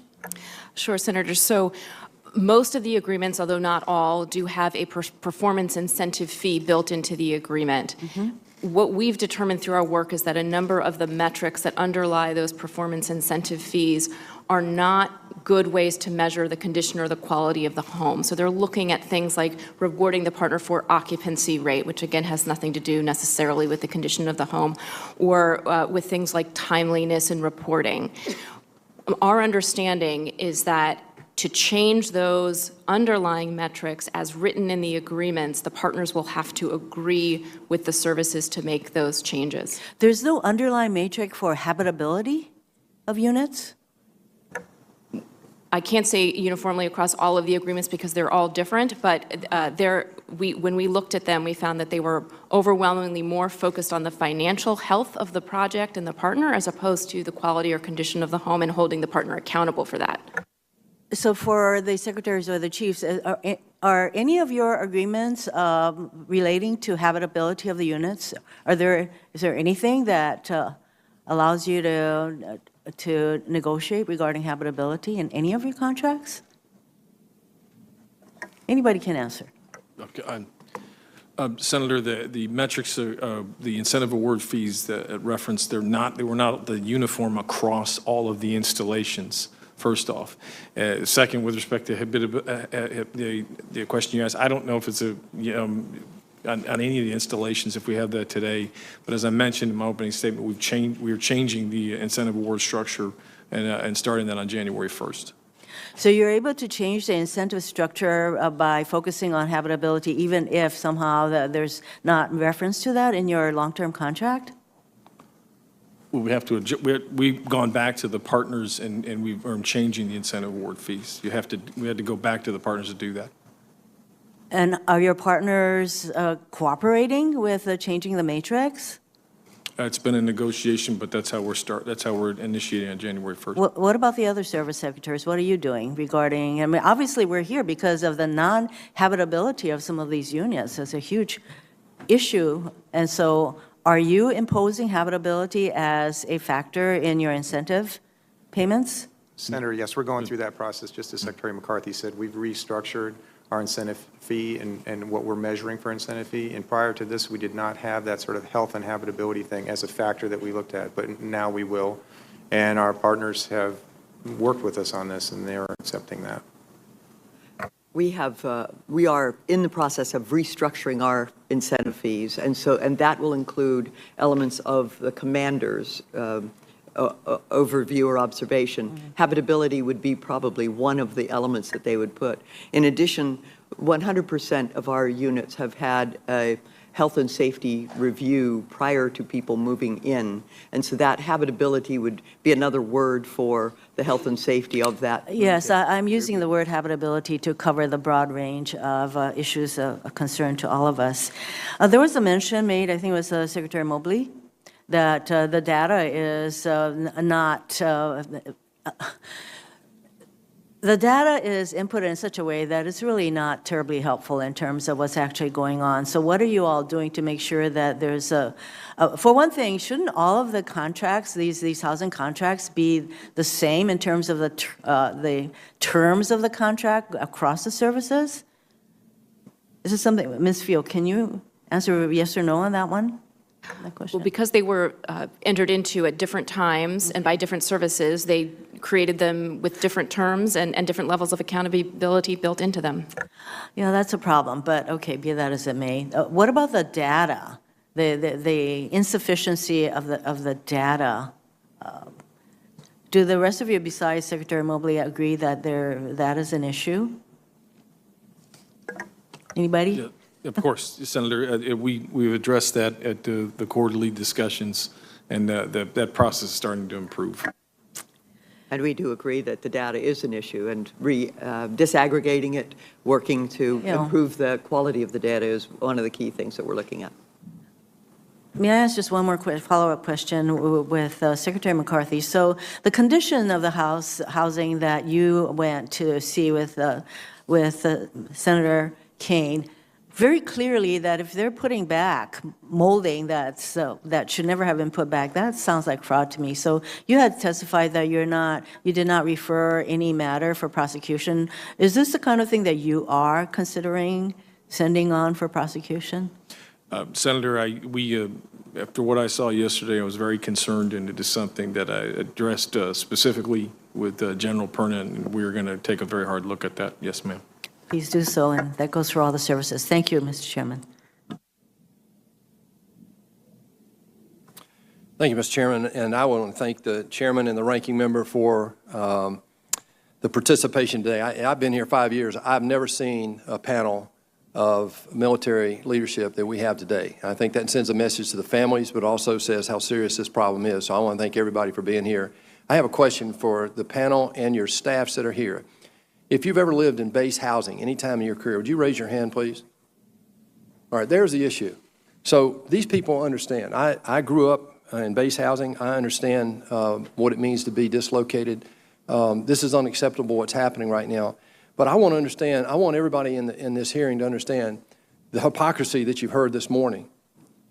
We're pointing fingers at contractors. Now, yes, there's culpability there, and it needs to be dealt with. There's leadership issues, maybe within the DOD, needs to be dealt with. But the one thing we're not talking about is the responsibility we have right here in Congress. This is the third month. This is the end of the first quarter of our fiscal year. We have not funded our men and women in uniform, period. We can talk about a continuing resolution all we want to, but we've sent a message to Putin and Xi and everybody else in the world that the political games here are more important than our men and women in uniform. That's unacceptable, and it directly affects housing capability. The U.S. Army did a study recently, Secretary McCarthy, that you guys said that specifically right now, 4,400 new units are being held up from construction because of this continuing resolution. By the way, this is like the 10th out of 11 years, this is the 10th year that the first quarter has been spent under a continuing resolution where no contracts can be let, no follow-up can be made, no accountability can be accomplished. And my question are these numbers right? I think there are 269 other maintenance housing units for something like $69 million, which I don't understand those numbers. That's $250,000 a unit. So somewhere offline, I want to get at these numbers because it doesn't make any sense. But would you give us an update as to the impact that continuing resolutions have on this specific issue of getting this problem fixed? So specifically on military construction for barracks projects, Senator, we have about $239 million held up. Fort Sill, $73 million. Joint Base Langley Eustis, $55 million. Jackson, $54 million. So barracks is being impacted across the force. The family housing projects overseas, Look, I could interrupt you. I'm sorry to interrupt, but we could do this all day. I don't want to give you guys a pass, but I want full accountability here, and we bear the brunt of this at the very get-go here. Had we funded this prior to September, the continuity of the programs that you guys have already started could be continuing right now. I just want the people who are being affected to understand that the fix cannot be accomplished as long as these political games are being played right now. And that's the point I want to make. So can you give us the other impact that may be caused by this insidious practice that we have here? 187 times since the Budget Act was put in place in 1974, this is our 187th continuing resolution that this Congress has used, and it devastates you guys, and it hurts these families. So can you give us a little more detail around that? About $1.1 billion, a request specifically on housing restoration and modernization is being held up right now. And what does that mean? I mean, we cannot start the projects. We cannot initiate the projects. We don't have the funding. So the projects that are already underway, does it affect any of those? In some cases, yes, sir. So all projects that are being directed toward this problem are being affected right now during this 3-month period. Is that correct? Any new projects and then existing ones are being funded at the previous level, so the buying power is reduced. Yes, sir. Thank you. General McConville, I visited Benning. It's one of our great heritage sites in the country, really. It happens to be in my home state of Georgia. I've got red clay under these nails like you do, I'm sure, from your time in that part of our state.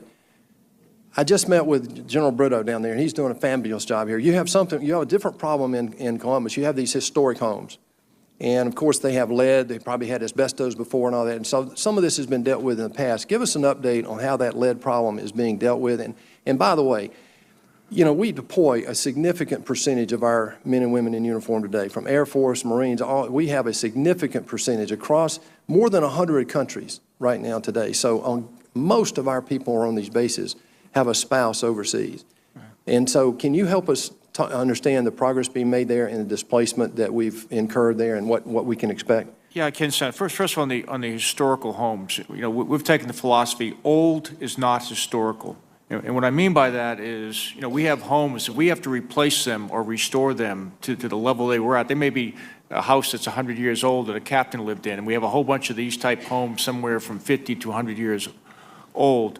We don't want to have to go back and restore them with the original materials and those type of things that are sometimes required. So we're working our way through that right now. We think we have a way ahead, so we're not going to have to go back and get original materials, and we can actually modernize some of these homes so they're not living in old homes. I grew up in an old home, 100 years old, but it's old. It's not historic. And what we need to do for these homes is modernize them so that they're what we need for the families. As you know, we're going through the homes right now. Lead is a huge issue. We are very, very concerned with our families. We are going back and getting these homes and remediating the homes, but it just takes time. And I think we're working about 8 to 9 homes a week, and it's going to take us some time. It's going to take us 2 to 3 years with these homes to get them to the level that we want them to be. Would you get your staff just to keep us updated each month about the progress of that project specifically? Because I think that's a bellwether for the rest of all the bases out there. It is, Senator, yes, sir. And we will. Thank you. Thank you, Mr. Chairman. Mr. Chairman, with Chair's permission, I'm going to yield a couple of minutes to Senator Manchin, who's got to leave for a committee hearing. Thank you so much, Mr. Chairman. Thank all of you, and this is to the secretaries and Mrs. Field, to you.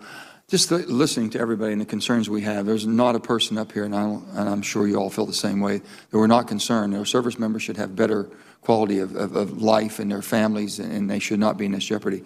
Homeowners Association is something I'm familiar with, and Homeowners Association works this way. You're the developer. If you're the developer, any of you all are the developers, and basically when you have the covenants and turn it over after a period of time to the homeowners, then we have a responsibility to basically evaluate, are you doing your job or not? Have you lived up to your part of the bargain when it was turned over? And we have the right to bring civil actions against you.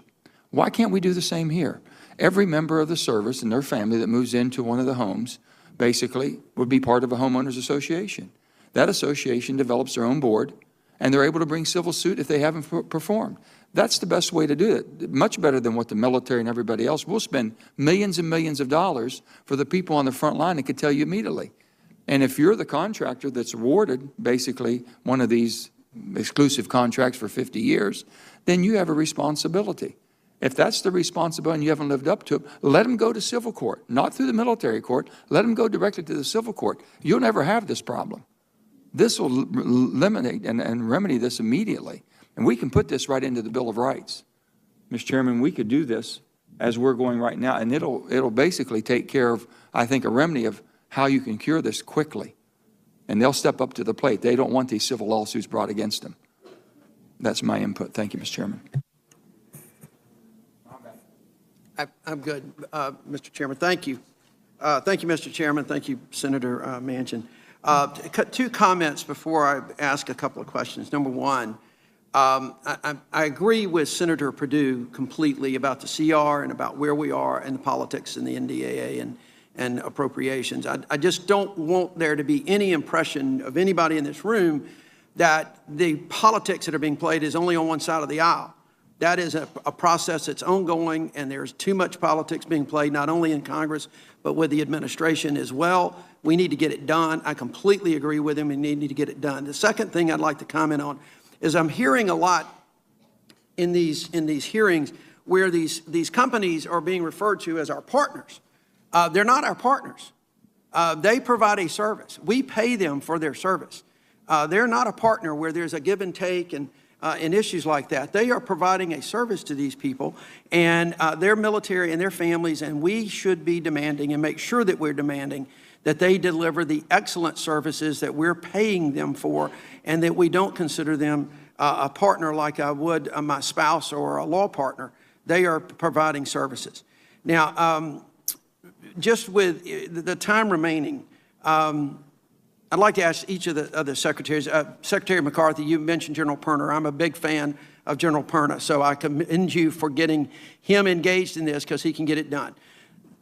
When we had the companies here, one of the things I asked them if they would agree to withhold incentive fees.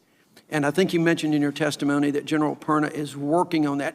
Has any incentive fees been withheld yet, or is that still part of the process that's ongoing? Yes, sir. We've withheld fees at Fort Benning and Joint Base Lewis McChord. All right. And we will be doing it at others here in the very near future. So you already got a process in place for that? Yes, it's being formalized on the 1st of January, but some of these instances were pretty extreme, and we've done that here just in the last couple months. All right. How about the Navy? Senator, we have not given an award fee, incentive fee this year. We're evaluating all those individually and to determine what they earned. Is there a process in place to withhold incentive fees that you've got in place now? There is. All right. Thank you. How about the Air Force? Senator, we are withholding all fees from one contractor on the basis of misperformance or performance problems on some of their bases. And the other contractors, we're observing their performance, and they are aware of the contract withholding fee, the process, the fact that we're withholding fees on others. All right. Well, thank you. Thank you all three. I think that's a good step. I will say, Secretary Barrett, I'm still hearing issues. I've visited the Maxwell Air Force Base, and there are particular issues with historic properties, and I get that, but I'm still hearing from constituents down there who are having serious problems, so please take a look. Thank you, Mr. Chairman. Thank you, Mr. Chairman. Thank you all for being here, and special thanks to the military families who are in attendance. Back in March, when we had the last hearing, I didn't have a very happy discussion because we had a revelation come up about these non-disclosure agreements that the housing providers were requiring the tenants to sign on to before they'd settle anything that seemed to be a legitimate tenant complaint. And at that time, I asked everybody to go back and make sure over the next 30 days to have all of those NDAs rescinded. And if there was any private property housing provider that thought they had a great case, to call me up and come to my office and explain to me why they should have these non-disclosure agreements. I had nobody come to my office. I thought that I was assured that these have been rescinded, but this week I've got an email and another non-disclosure agreement from Monterey Bay where the practice has continued at least up until August. And Secretary McCarthy, we'll have a discussion about this because it's in your lane. But look, when I was, Ms. Fields, I think when you were responding to Senator Kane's question about the satisfaction surveys, if you have a non-disclosure agreement that says you can't speak even about the existence of the agreement, and you can't speak disparagingly about the housing provider, then how does the answer to that question go? That's a great question. Right, which is why these damn things have to be eliminated. Now, I want to ask you all right now, can I get your assurance that you can go through your chain of command and go to your housing providers and say, this ends immediately? And if you think you have a legitimate reason for having one, contact me. I'd love to hear the basis for that. I don't think there can be one.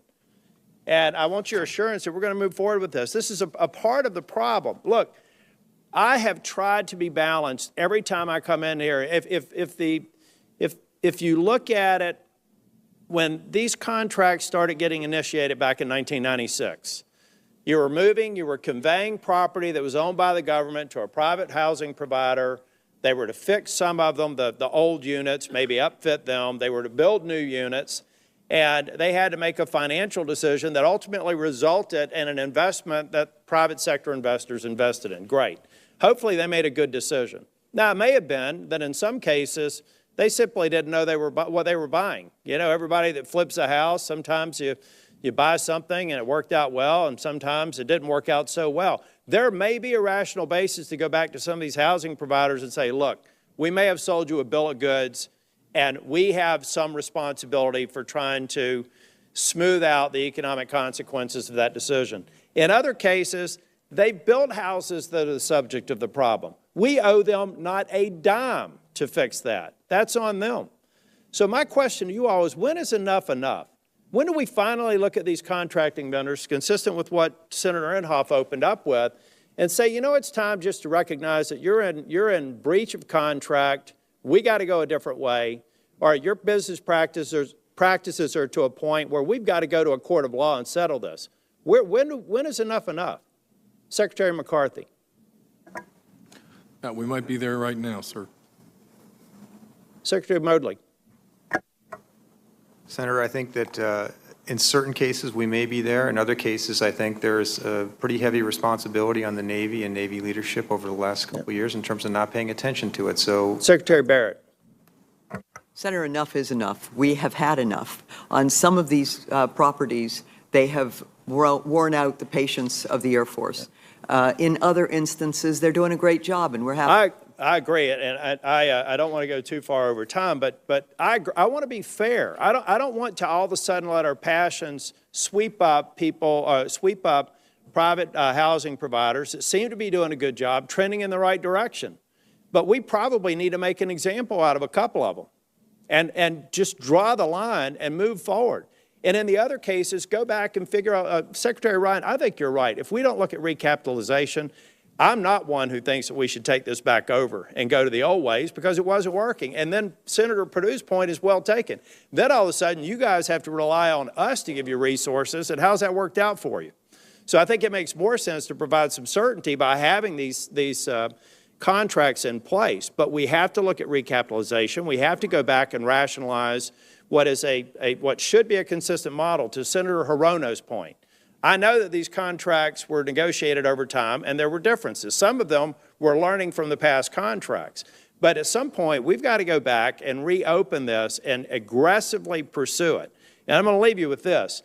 I don't know what other members have done it, but I've had town halls at Camp Lejeune. I've had town halls at Fort Bragg. I've had multiple sessions. I've literally met with hundreds of military families down on those two bases. And things were improving there. But I had at least one military spouse drive up from Fort Benning, and she said, we were here when you all started really shining light down at Fort Bragg. But now I'm down at Benning, and it's not so good. Sounds like it's improving. But I would encourage all of my colleagues in the Senate and in the House to go on base and cast light on these folks. It makes a difference. We're making progress, but we're not making it nearly as quickly as we should. And I really do believe it's time to draw a line with some of these vendors and some of these contracts and say enough is enough. Thank you, Mr. Chair. Thank you, Mr. Chairman. Ms. Field, I don't want to step on your recognition, Senator Tillis, which is appropriate. Ms. Field, I want to get to the sort of basic question. Are these contracts adequate or inadequate? Is the problem the contracts or the enforcement of the contracts? I think it's both, Senator. In many cases, the contracts were not written in such a way that the services could truly hold the partners accountable for everything they should be holding them accountable for. Well, let me stop you there, though. Sure. I want to follow up on Senator Hirono's question. I can't believe that the fundamental nature of the contract doesn't require that the contractor, and by the way, I agree with Senator, these aren't partners, they're contractors. Banish that word, will you? Quit referring to them as partners, they're contractors. That I can't believe the basic requirement of that contract wasn't safe and healthy, habitable units. The partners. What were we buying? Yeah, the companies, pardon me, are required under all of the projects to comply with all federal, state, and local environmental health and safety codes. So that is a requirement that is in all of the contracts. And to your second point, I think part of what we have found through our ongoing review is that these services at many of the installations have not done everything they could to perform oversight to make sure that that was happening. When it comes to things like incentives to really get the companies to pay attention, that's where there are problems in the contract. But I don't think they should be paid even the basic rent if they're not renting safe and habitable units. Forget about incentives.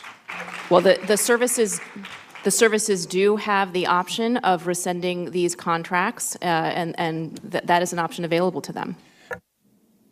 My experience in this kind of work is that implementation is as important as vision. And my sense is there are differences in the contracts, but they're clearly, as you say, there are basic provisions that they have to be safe and healthy, they have to meet codes, and that I believe, not having seen the contracts myself, but I believe that this is really mostly an implementation problem. And then my question is, who's in charge? Is it the base commander? Is it a base housing officer? Is it the Secretary of the Navy? Is it the Secretary of Defense? There's got to be somebody who can be held accountable here in what looks like endemic non-enforcement. If I may, it is the service secretaries that signed the agreements with the companies, so I would say that the service secretaries are ultimately responsible. Part of what we ultimately responsible means not so responsible. I want somebody that can be fired. Well, I think that would have to be done on a case-by-case basis, but I do want to point out two examples of where there was a break in leadership. At Camp Lejeune, for example, and at Tinker Air Force Base, we learned from the military housing offices that they had recommended to senior leadership, to NAVFAC and to AFCEC, to withhold either part or all of the performance incentive for years and had never gotten support for that. So that's an example of where there was a break in leadership. So was that a break? Was that the base command or was it regional command? I think part of something you all should do, the secretaries, is assign somebody who's in charge of this and hold them accountable.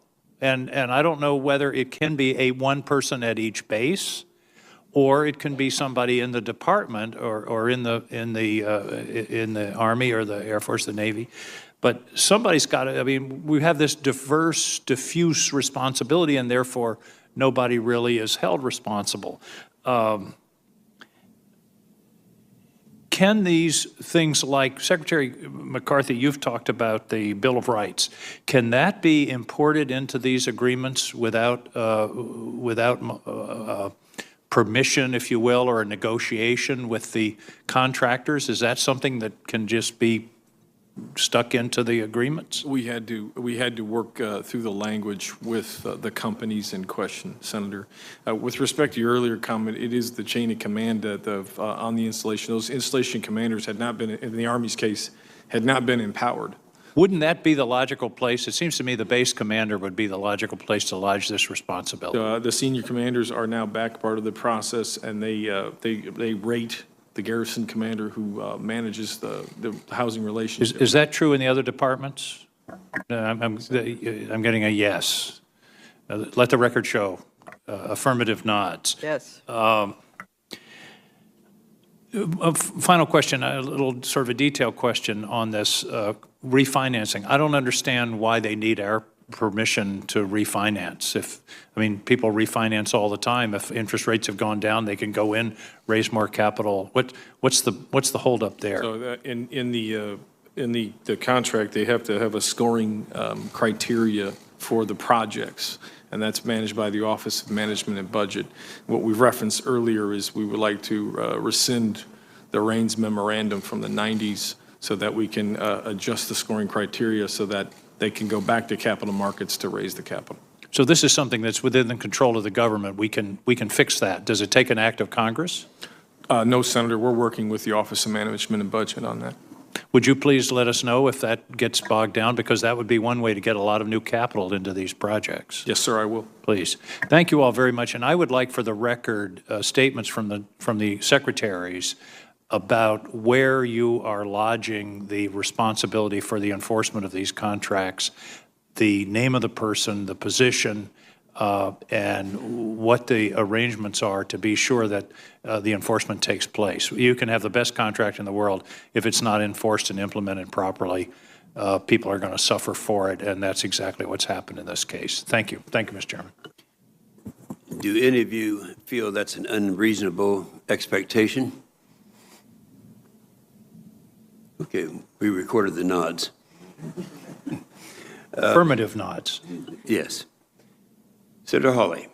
Thank you, Mr. Chairman. I want to start by also thanking the military families who are here, first of all, for your service to this country. Thank you for the sacrifices that you've made, your service members, your family members. Thank you for doing what you've done to defend this country. Thank you for being here today. Thank you for making the trek and for showing up and for advocating. And I just want to say that what you have been through after the service that you have rendered to this country is absolutely outrageous. And it is absolutely unacceptable.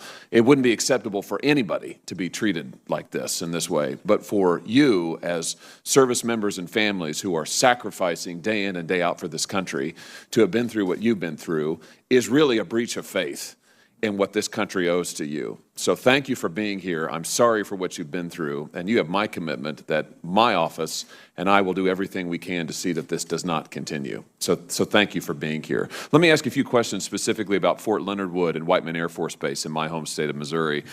I want to start by saying that many military families in Missouri are worried that base housing on those installations may still be a risk. I want to thank the leadership, the base leadership at both of those installations for doing their part to ensure that our service members are getting high quality on-base housing. But let me ask about some of the concerns that military families in the state have expressed to me. In particular, military families in Missouri have raised concerns to me that as Balfour Beatty and other companies shift their attention to fix problems in other states, that those companies might take their eyes off the ball in Missouri and let things slip. So Secretary McCarthy, Secretary Barrett, let me ask you in particular, what are your services doing to ensure that Fort Leonard Wood and Whiteman, respectively, will not be shortchanged as these companies reallocate resources to address these glaring deficiencies elsewhere?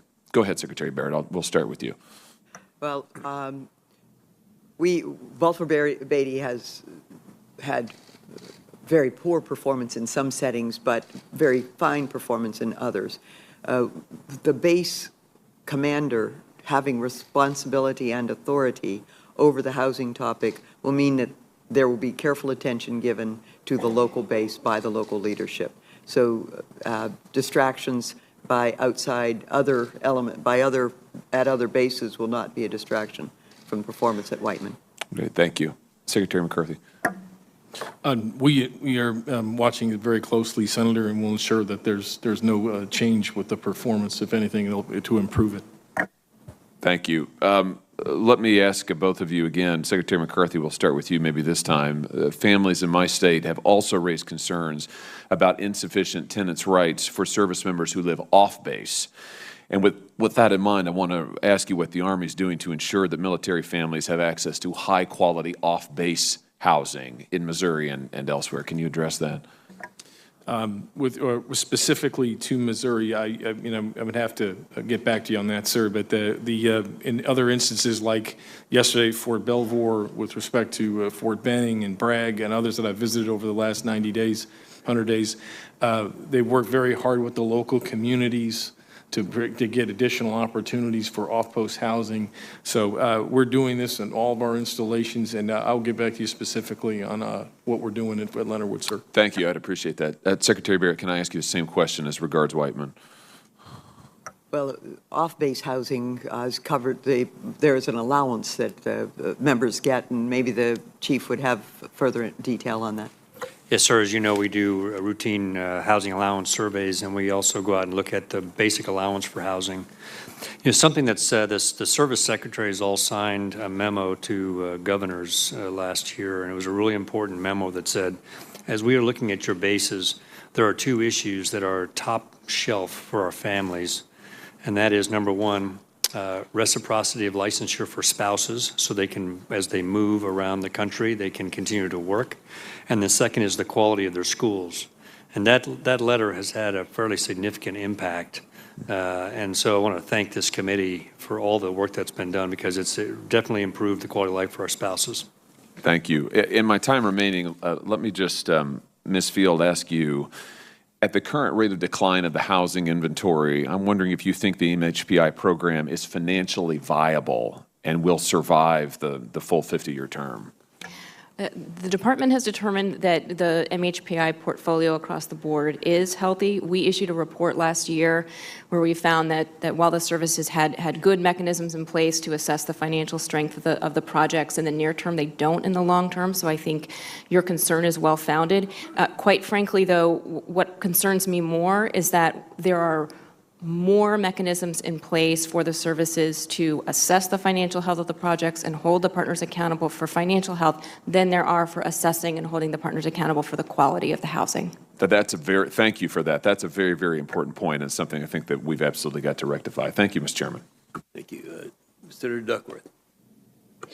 Yeah, I just don't buy this argument that the chain of command can't really be held accountable in the past because we haven't empowered them to enforce these contracts, because by nature of being in command, or especially being a garrison commander, you're responsible. I mean, if you had troops in barracks where they continually complain that the ceiling is collapsing and hurting these soldiers, and that garrison commander did nothing about it, you'd hold him accountable.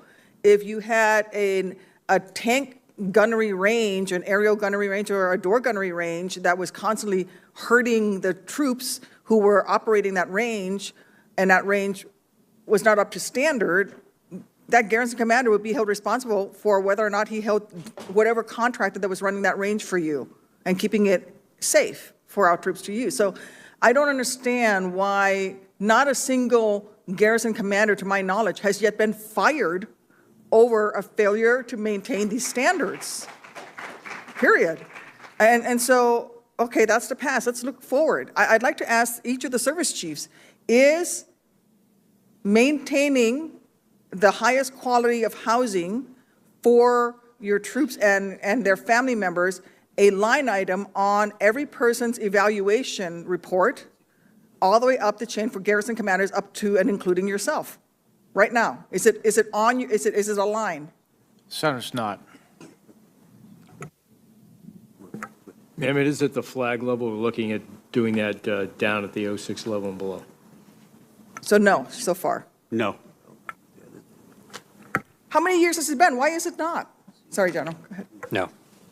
Well, I would like to recommend that it be one on there for every single garrison commander and all the way up to and including the service chiefs, because until you're being evaluated on it, you can just walk away. And I've looked. I can't find a single person who's been fired over this.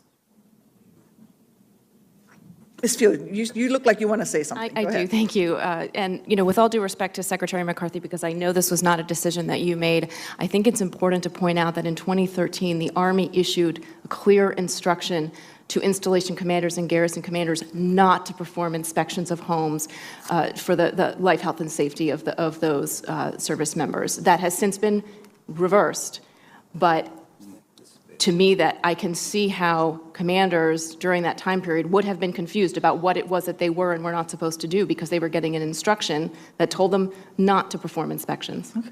Well, I think that's a good point, and since that's been reversed, that's good, but that's not enough. I think it should be on their OERs, that they will be evaluated on this, period, for every single one person up the chain.